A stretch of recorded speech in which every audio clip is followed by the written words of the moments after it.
Do you want to test the waters of some dark magic this season? Let's teach you the JUJU mysteries and delve into the necromantic arts with the Oracle.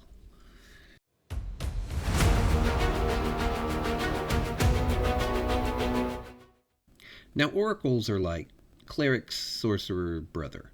They tend to venerate all the gods and that share their beliefs. They do not get their power from a single deity, but from many sources. While some see the powers of the oracle as a gift, others view them as a curse, ironically enough, changing the life of the chosen in unforeseen ways.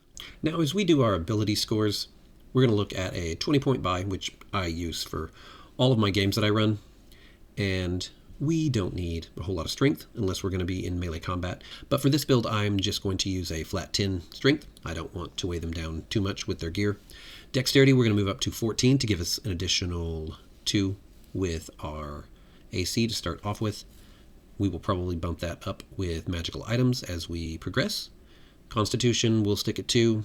Intelligence, we need to have at 13 in order to be able to use our feat spell specialization for our animate dead.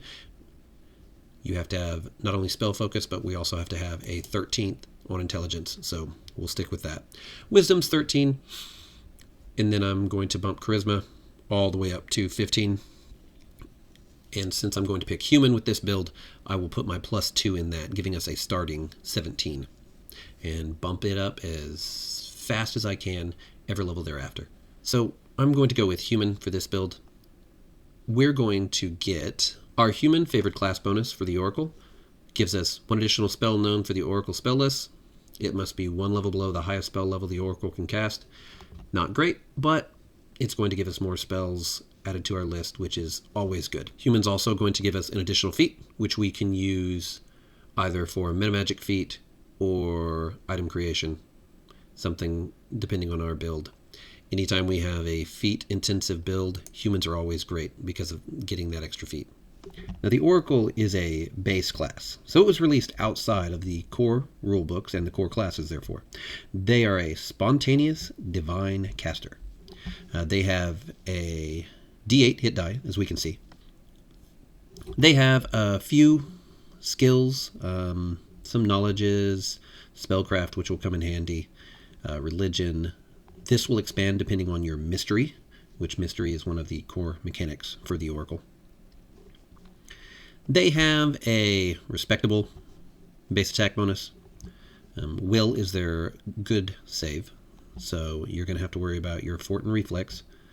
They are spontaneous divine casters that get their spells from the cleric list, but as you can see, as you advance, you're going to be using the same kind of advancement that a sorcerer does. So for the first 3 levels, you're stuck with your first level spell, and then at your second level spells come when you hit 4th, and then every 2 levels thereafter until level 18, when you finally get your 9th level spells. As we have discussed in some of my previous videos, being a spontaneous caster has its pluses and its minuses. So being a spontaneous caster, you have your spells known. Spells known being these are the number of spells that you get to add to what you know, therefore what you can cast every single day. This chart is going to give you what you're going to learn every single level as you advance. This does not increase with the increase of your charisma, which a oracle, unless you take an archetype that changes this, is a charisma-based caster. You will have your mysteries that will add spells to this. They are not counted out of these spells that you pick as you level up. From your spells known, each day for that level, you will get to cast from your slots. You don't have to pick the exact slots, so if you want to cast the same spell 3 times at level 1, then that's fine. You don't have to prepare it 3 different times like a prepared caster does. They have proficiency in light and medium armor. They do get shields, except for tower shields, which is pretty common. As an oracle, there's going to be 2 main things about your class, which is different than most of the others. You're going to have your mysteries, and you're going to have your curse. So your mystery gives this flavor, this divine inspiration, and it grants you additional class skills. It also grants you additional spells as you advance. With mysteries, as you can see, you pick your mystery at level 1, and then at 2nd level, you gain new spells every 2 levels thereafter. Revelations are part of your mystery that gives you bonus abilities for your class, and we get those at our 1st level when we originally take our mystery, and then we get another one at 3rd, 7th, 11th, and then 15th, 19th, and then we get our final revelation, which is a little different, at level 20. The other thing we have to take as an oracle is going to be the curse. Now, while this sounds like it's going to just have a negative, curses not only have their initial negative, but they also have a positive. So, as we can see, since we're going to be making a necromancer with this oracle, let's go ahead and, thematic purposes if nothing else, take the Lich curse. This is going to give us, at level 1, we take damage from positive energy, but we heal from negative energy, as if we were undead. And then you see that as you level up, at 5th level, 10th level, you're going to increase or gain benefits from this curse. Generally, even though all curses start off with negatives, as you advance, you're going to turn all of them into positives. Take, for example, some of the ones that we have used in our games, like tongues. Tongue starts off as you being unable to speak anything but a select number of languages whenever there is a high-stress situation or combat, which you're in a lot of combat in this game. So your party generally can't understand you. But other than the fact that your party can learn these languages as you advance in levels, you also get at 5th level to pick an additional language for free. At 10th level, you can understand any spoken language, just like if you were under tongues. And then you can speak and understand any language. It still restricts you during combat, so you still get that negative, but there's always going to be some kind of boon from it as you advance. Haunted starts off, if you drop anything, it gets scattered around, and you get this spooky kind of thematic ghost thing that's always following you around. But it allows you to levitate, and then you get telekinesis. Eventually you get reverse gravity added to your spell list. So they're all going to have their pluses and minuses, and most of them, even the curse parts, are real easy to deal with. And then we look at JUJU. JUJU is going to be one of our mysteries. This is a specific JUJU mystery. In the Necromancer guides that I just put out, I mentioned that there are 2 different JUJU mysteries that are out. This is the earlier one that was produced. If you go back and look at those videos, I mentioned both of them. I prefer this one just for making a necromancer. It's got some cool things with it as you advance, and I don't see a problem with either one really. But as you can see, your mystery is going to add not only additional skills, since we have a very small list of them. If you happen to want to take that into consideration, it could help pad your skills. There are even some mysteries which will give you some aesthetic abilities, so you can even be a oracle monk by the time it's done, with getting a lot of monk abilities and being a full 9th level caster. You get the bonus spells for your mystery. And then revelations. Revelations, as we covered, at 1st, 3rd, 7th, 11th. Revelations, being that we're going to be doing JUJU, and we're going to be attempting to make a necromancer, my picks are going to be things like Undead Servitude from that list, which allows us to use Command the Dead which is basically channel negative energy, only we're just using it to enslave undead under us. It's better to use this for non-intelligent when you can, unless they're extremely weak and you can get away with it, because unintelligent undead do not get any more saving throws from you. Spirit vessels, that when you use the spell Animate Dead, you control 6 hit dice worth of undead per caster level instead of 4. It also has a bonus for our JUJU zombies whenever we create them, as well as create undead spell in general, which is going to give us maximum hit points, which is awesome. I also chose Misfortune from the list because it allows us to put a debuff on our opponent. Getting someone to be able to reroll is fantastic. I picked False Death, which gives me Dominate Person and Charm, extra spells for controlling some people just for this character. We also have Craft Juju Fetish. Juju Fetishes are some magical items that you can create that give your characters some not only thematic feel, but also some bonuses. You have your Ganji doll, Lobo Powder, which allows you to smear it on the face of helpless humanoids, and basically you get charm effects on them, spirit tier. I also took Path of the Snake, which allows us to become incorporeal, gives us a +10 to our stealth check, and it's a great way to get around mobs, to sneak around if we have to. It's good for escaping. The Juju Mystery also has the Dream Hunter, if that's your thing, allowing you to invade the dreams of others. Our final revelation is going to allow us to cast Trap the Soul. It's going to imprison the target's soul into a gem. We can actually end up swapping souls with that gem into other bodies and stuff like that. Kind of like Magic Jar. If you don't like that, you can always get one of the other options out there.